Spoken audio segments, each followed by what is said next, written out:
Unsure of your dream? Study abroad destination? Clear your doubts. Videsh Consult. Call 9676502888. మరి pant ఇప్పుడు ఎందుకు పిన్నిస్కి కంఠం పెట్టడం ఎగ్జాక్ట్లీ సార్. అంటే ఏంటంటే ఓహో 3 months అయింది అప్పటికి ఇంకో మాట జరిగింది. సేమ్ అంటే తల మీద కొట్టుంది, ఫుల్గా తల మీద కొట్టుంది, ప్యాంట్ కొంచెం ఇప్పుంది అంతే. అక్కడ మాసిపోయిన జాకెట్ కూడా ఒకటి దొరికింది.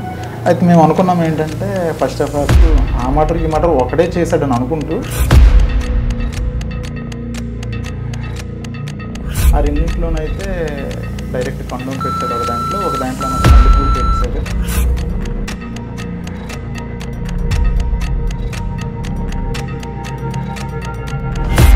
తర్వాత వాడు ఎక్కడికైనా వెళ్ళేటప్పుడు ఏంటంటే ఫోను అక్కడ వరకు మాట్లాడతాడు, అక్కడ స్విచ్ ఆఫ్ చేసేస్తాడు.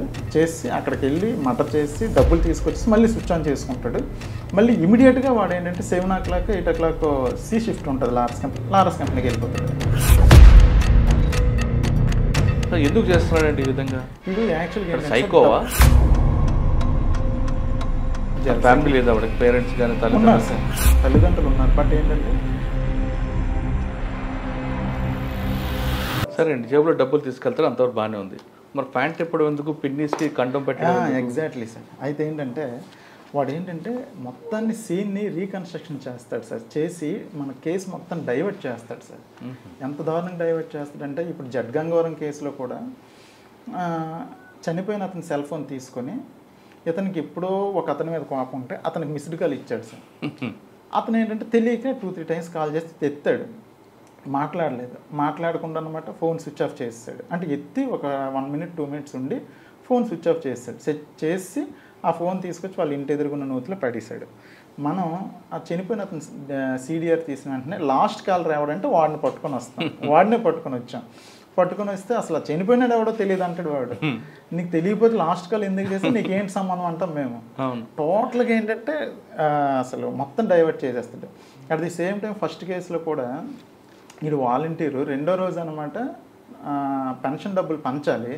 పెన్షన్ డబ్బులు వచ్చాయి సార్. ఆ వచ్చిన పెన్షన్ డబ్బుల్ని ఏంటంటే వాడు వచ్చిన పెన్షన్ డబ్బుల్ని పంచడం కోసమని పంచాయతీ సెక్రటరీ దగ్గర ఆ రోజు తీసుకొని ఆ డబ్బులు పట్టుకుని వెళ్ళిపోయాడు వాలంటీరు. 75,000 1,00,000 సార్ పట్టుకుని వెళ్ళిపోతే అక్కడ చంపేసిన తర్వాత వాడికి ఏంటంటే అక్కడ బట్టలు ఇప్పేసి కొండమని అంటే ఏంటంటే వాడికి ఇల్లీగల్ అఫైర్స్ ఎక్కువ ఉంటాయి సార్. ఓహో.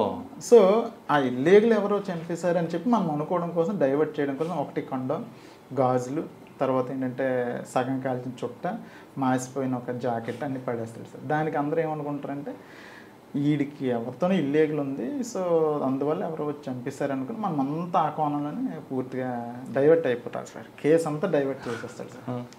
అంటే ఈ తెలివితేటలన్నీ ఏంటంటే ఫస్ట్ 2 మర్డర్ కేసులు వడ్డది ఉండేటప్పుడు చేసినప్పుడు కూడా అలాగే డైవర్ట్ చేసి 2 కేసులు మీకు డిటెక్ట్ అయ్యాయి, ఇంకా 3 ఎలా బయటకు వచ్చాయి సార్? యాక్చువల్గా ఫస్ట్ కేసు ఎప్పుడైతే మనకి ఆడు చెప్పాడో చెప్పిన తర్వాత మన స్టేషన్కి తీసుకొచ్చి ఎస్పీ సార్కి చెప్పాను సార్ ఇలాగని. సార్ వీడికి వడ్డాది మడుగులో కూడా కేసు ఉందంట సార్, కేసులు ఉన్నాయంటే ఒక వడ్డాది మడుగుల ఎస్ఐతో కూడా మాట్లాడమని చెప్పారు సార్. చెప్తే వడ్డాది మడుగుల ఎస్ఐతో మాట్లాడాను సార్. మాట్లాడుతూ వడ్డాది మడుగుల ఎస్ఐ గారు దామోదర్ నాయుడు అని ఉన్నారు. ఆయన ఏం చెప్పారంటే సార్ అతనైతే మాత్రం అతనితో ఎంఓ ఉంది, ఏదైనా సీన్ని రీకన్స్ట్రక్షన్ చేసి రీక్రియేట్ చేస్తాడు, టోటల్గా డైవర్ట్ చేసేస్తాడు. మా 2 మర్డర్ కేసులు కూడా 21లో జరిగాయి, 2021లో. ఆ రెండింటిలోనైతే డైరెక్ట్ కండోమ్ పెట్టాడు ఒక దాంట్లో అన్నట్టు మల్లెపూలు పెట్టాడు. టోటల్ మనం డైవర్ట్ అయిపోయాము. కానీ చివరికి అనమాట మనకి డిటెక్ట్ అయింది. కానీ ఎక్కువ డబ్బులు కూడా చంపడు, 50,000 1,00,000 చెప్పేస్తాడని చెప్పాడు సార్. చెప్తే మన ఫస్ట్ మర్డర్ కేసులో కండోమ్ పెట్టాడు, గాజులు పెట్టాడు, జాకెట్ పెట్టాడు, ఇవన్నీ పెట్టేసరికి మళ్ళీ వచ్చి మన ఇతను అడిగితే ఫస్ట్ ఇతను ఒప్పుకోలేదు సార్. అయితే ఫస్ట్ మర్డర్ కేసులో చనిపోయిన అతని యొక్క తల్లి వాడు కలిసి ఇంట్లోకి వెళ్ళి లాస్ట్ అనమాట వీళ్ళిద్దరే బయటకు వచ్చారు సార్. మన కంప్లైంట్లో కూడా ఫస్ట్ డిసీజ్డ్ వాళ్ళ అమ్మ అనమాట ఏం చెప్పిందంటే ఎవడో ఫ్రెండ్ వచ్చాడు, ఆ ఫ్రెండ్ వచ్చి మా అబ్బాయిని బయటకు తీసుకెళ్ళాడని చెప్పింది తప్ప పలానా వ్యక్తిని ఆవిడకి తెలియదు. ఆవిడ ఓల్డ్ సార్, ఆవిడ చెప్పలేకపోయింది. కాకపోతే ఆవిడని పిలిపించాను. ఈవిడిని చూపిస్తే నాయన ఈడే బాబు, వీడే మా కొడుకుని లాస్ట్ చివరిసారిగా తీసుకెళ్ళిందని ఆవిడ ఒప్పుకుంది. వాడికి అనమాట తిట్టి గట్టిగా అడిగేసరికి నేను కదా అంటే ఆ ముసలావిని బయటికి తీసి ఇప్పుడు చెప్పురా పెద్ద ఆవిడ పోల్చింది కదా, ఇప్పుడైనా చెప్పరా నువ్వే కదా తీసుకెళ్ళి ఆ రోజు. నేనే చేశాను సార్, ఇలా చేశాను అని చెప్పాడు. అది కూడా ఎలా చేసావు చేసి చూపించడానికి సీన్ రీకన్స్ట్రక్షన్ చేయమంటే సీన్ రీకన్స్ట్రక్షన్ చాలా నీట్గా చేశాడు, చాలా షార్ట్ కట్లు వెళ్దాం.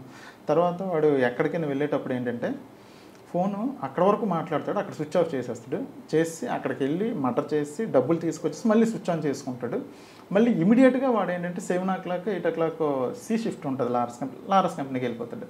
అంటే నేను ఆ టైంలో అక్కడ లేను అని ప్రూవ్ చేసుకోవడానికి కూడా వాడు చాలా టెక్నికల్గా కూడా మొత్తం ప్లాన్డ్గా ఉంటాడు. ఏమంటే నేను కంపెనీలో ఉన్నాను అంటాడు. సాయంత్రం 5 నుంచి 6 లోపు మటర్ అవుద్దని ఎవరు ఎక్స్పెక్ట్ చేయరు, 6, 6:30 అవుద్దని ఎవరు ఎక్స్పెక్ట్ చేయరు. ఆ విధంగా మొత్తం మిగతా 3 ఎలాగ వచ్చాయండి బయటికి? ఆ 2 అయ్యాయి కదా సార్. అయితే దాని నెక్స్ట్ ఏంటంటే సార్ మునగపాకది కూడా సేమ్ అటువంటి మటర్ సార్. ఆ చనిపోయిన అతను కూడా లారస్ కంపెనీలో పనిచేస్తూ ఉంటాడు. అతను ఏంటంటే 22లో చనిపోయేటప్పుడు ఇలాగే బిజినెస్ అని చెప్పేసి వాళ్ళ ఇంటి వాళ్ళ దగ్గర సేమ్ 1,00,000 2 లక్షలు ₹1,00,000 దాకా వాళ్ళ ఇంట్లో వాళ్ళని అడిగి బలవంతంగా అడిగి పట్టుకొని వెళ్ళి చనిపోయాడు అతను కూడా. అతనికి తల మీద సేమ్ దెబ్బలు. సో దాని విషయంలో మనం ఏం చేసామంటే అదే టైంలో మునగపాక ఎస్ఐ టైంలో మునగపాక మర్డర్ అయ్యేటప్పుడు భీమరాజు ఎస్ఐ గారు తర్వాత సార్ వాళ్ళు కూడా అక్కడ పేరు పి శ్రీనివాస్ సార్ వాళ్ళు కూడా అక్కడ ఉండి దానికి అనమాట ఇన్వెస్టిగేట్ చేస్తే వీళ్ళంతా సేమ్ ఎంఓ సేమ్. సో ఒకసారి దాని గురించి కూడా అడగండి అంటే దాని గురించి కూడా అడిగితే మేము అప్పుడు ముందు ఎక్కడ ఉండేవాడు అంటే అనకాపల్లి ఉండేవాడిని, ఎక్కడ చేసేవాడంటే లారస్ కంపెనీలో చేసామంటే మరి నీకు అక్కడ తెలిసినట్టు తెలుసు సార్ ఫ్రెండ్ అంటే మరి వాడికి నీకు సంబంధం ఏంటంటే కొంచెం గట్టిగా అడిగితే వాడు ఏంటంటే సేమ్ ఎంఓరా అంత తెలిసిపోయింది, అంత సీసీ కెమెరాలు అన్నీ క్లియర్గా కనిపిస్తున్నాయని మనం కొంచెం గట్టిగా మాట్లాడితే అప్పుడు అది కూడా కన్ఫ్యూజ్ చేసి ఒప్పుకున్నాడు సార్. ఆ విధంగా 3 మటర్లు ఒప్పుకున్నాడు సార్. 3 5 అండి? 3 మటర్లు సార్. ముందు 2 మటర్లు చేస్తాడు సార్. సార్ ఎందుకు చేస్తున్నాడండి ఈ విధంగా? వీడు యాక్చువల్గా సైకోవా? సైకో కాదు సార్, చాలా తెలివైనడు. డబ్బు పిచ్చి సార్ వాడు. అంటే ₹1,00,000 ఉంటే ఎవరినైనా చంపేస్తాడు సార్. ఈ డబ్బులు తీసుకుని ఏం చేసేవాడు? ఈ డబ్బులు తీసుకుని జల్సా చేసుకోవడమే సార్. సార్ తర్వాత ఇంకోటి ఏంటంటే ఫస్ట్ 2 మర్డర్ కేసులు జైలుకి వెళ్ళాడు సార్. అప్పుడు ఆడికి బెయిల్ మీద రావడానికి ఖర్చు అయింది, లాయర్ ఖర్చులని, అదేవిధంగా మిగతా ఖర్చులు కూడా అయ్యాయి సార్. తర్వాత ఆ ఊర్లో వాళ్ళు కూడా వెలివేస్తారు సార్ వాళ్ళకి. వాళ్ళు ఉంటే ఊర్లో వాళ్ళకే ముందు చంపినప్పుడు కూడా ఇద్దరికి ఫ్రెండ్స్ ఊర్లో వాళ్ళకే చంపిస్తాడు. అందువల్ల ఏంటంటే బయట ఏదైనా అంటే రూమ్ తీసుకుని ఉండడానికి వాటికి ఆ ఖర్చులకి ఫ్యామిలీ లేదా వాడికి పేరెంట్స్ కానీ ఉన్నారు సార్, తల్లిదండ్రులు ఉన్నారు. బట్ ఏంటంటే వాళ్ళు కూడా ఏంటంటే వీడు ఊర్లోకి వస్తే ఎవరైనా చంపేస్తున్నాడని వాడిది వడ్డాది మోడుగుల మండలం జంపిన విలేజ్ సార్. పెళ్లి కాలేదు సార్. వాడు ఎక్కడున్నాడు? ప్రస్తుతానికి జైల్లో ఉన్నాడు సార్. సార్ ఆయన మళ్ళీ బయటకు వచ్చి మళ్ళీ నేరం చేయకుండా ఏం చేశారు మరి? సార్ దానికి మేము ఏం చేసామంటే సార్ మా ఆఫీసర్స్ కూడా దానికి ఇమీడియట్గా ఛార్జ్షీట్ ఫైల్ చేసండి, వాడు బయటకు వస్తే ఇబ్బంది అవుతుంది కాబట్టి ఛార్జ్షీట్ ఫైల్ చేసి వాడు జైల్లో ఉంటుండగానే ట్రయల్ కండక్ట్ చేసి కన్విక్షన్ పెడితే వాడు డైరెక్ట్గా అన్నట్టు కన్విక్షన్ అవుతాడు. అయిన వల్ల ఏంటంటే మళ్ళీ బయటకు వచ్చే అవకాశాలు తక్కువ ఉంటాయని మొన్న డీజీ సార్ కూడా ఏబిసిడి అవార్డు ఇచ్చినప్పుడు అదే ఇన్స్ట్రక్షన్స్ ఇచ్చారు. ఇమీడియట్గా ఛార్జ్షీట్ ఫైల్ చేయండి అంటే ఆల్రెడీ ఫైల్ చేస్తున్నారు సార్. నేను వచ్చేసాను, అక్కడ మా సక్సెసర్ వచ్చి ఫైల్ చేస్తున్నారు సార్. అచ్చా సార్, మీరు ఎక్కడి నుంచి ఎక్కడికి వచ్చారు? నెక్స్ట్ నర్సీపట్నం నుంచి ఎల్లుండిపేట వచ్చాను సార్. వచ్చి 2 months అవుతుంది సార్. ఇక్కడే ఉందండి?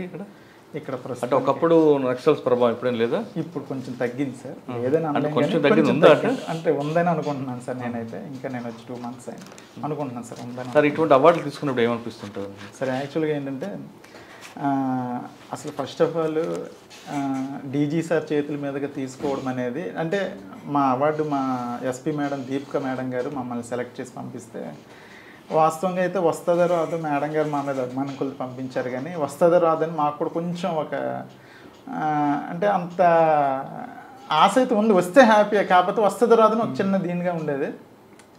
రావడం వల్ల అయితే చాలా హ్యాపీ సార్. హ్యాపీ ఏంటంటే స్టేట్ వైడ్ మేము ఎవరనేది తెలిసింది. అట్ ది సేమ్ టైం అయితే మా ఊర్లో కూడా తెలిసింది. మా నాన్నగారు అయితే ఈ ఫోటో చూసి ఫ్రేమ్ కూడా కట్టించుకొని లోపల పెట్టేశారు ఆల్రెడీ. అంటే ఆయన గొప్ప ఆయన ఫీల్ అయ్యారు సార్. ఓకే, పోలీస్ డిపార్ట్మెంట్కి వచ్చిన తర్వాత ప్రజలకు ఎంత సేవ చేస్తాం, టిపికల్ కేసులో ఎంత డెప్త్గా వెళ్ళి ఇన్వెస్టిగేషన్ చేస్తే ఖచ్చితంగా పై ఆఫీసర్ గుర్తిస్తారు అని చెప్పడానికి హరిగారి కేసు నిదర్శనం. ఒక చిన్న క్లూ పట్టుకుని ఆయన దాన్ని బాగా ఇన్వెస్టిగేషన్ చేసి త్వరగా చేయడం బట్టి 5 మర్డర్ కేసుల్లో ఆయన దొరకడంతో ప్రభుత్వం కూడా ఏబిసిడి అవార్డు ఇవ్వడంతో ఆయన డీజీ గారి చేతుల మీదకి అవార్డు తీసుకోవడం, ఆ అవార్డు పేపర్లో రావడం, అది చూసి ఆయన తండ్రి ఊర్లో అందరికీ గర్వంగా చెప్పుకోవడం కాకుండా ఒక ఫోటో ఫ్రేమ్ కట్టిస్తున్నారు. అంటే మనకి జన్మనిచ్చిన తండ్రి మనం గుర్తించి ప్రజలు గుర్తించి ఇంతకన్నా కావాల్సిన మంచి జాబ్ కావాలంటే పోలీస్ డిపార్ట్మెంటే బెస్ట్ డిపార్ట్మెంట్. ఖచ్చితంగా మీరందరూ పోలీస్ డిపార్ట్మెంట్ రండి, ఓపిక్గా చూడండి. కొంతమంది ఆఫీసర్లు చెప్తున్నట్లుగా మన నోరు మంచిదైతే ఊరు మంచిది అవుతుంది అనే విషయాన్ని గుర్తుపెట్టుకున్న వాళ్ళు ఖచ్చితంగా పోలీస్ డిపార్ట్మెంట్ వచ్చి ప్రజలకు సేవ చేయాలి. ఇది హరిగారితో ఎక్స్క్లూజివ్ ఇంటర్వ్యూ. వచ్చేవారం మరో గెస్ట్తో మళ్ళీ కలుస్తా. అంతవరకు నమస్తే. Thank you sir. Thank you very much. All the best. ఇంకా మంచి మంచి కేసులు చేయండి. Thank you very much sir.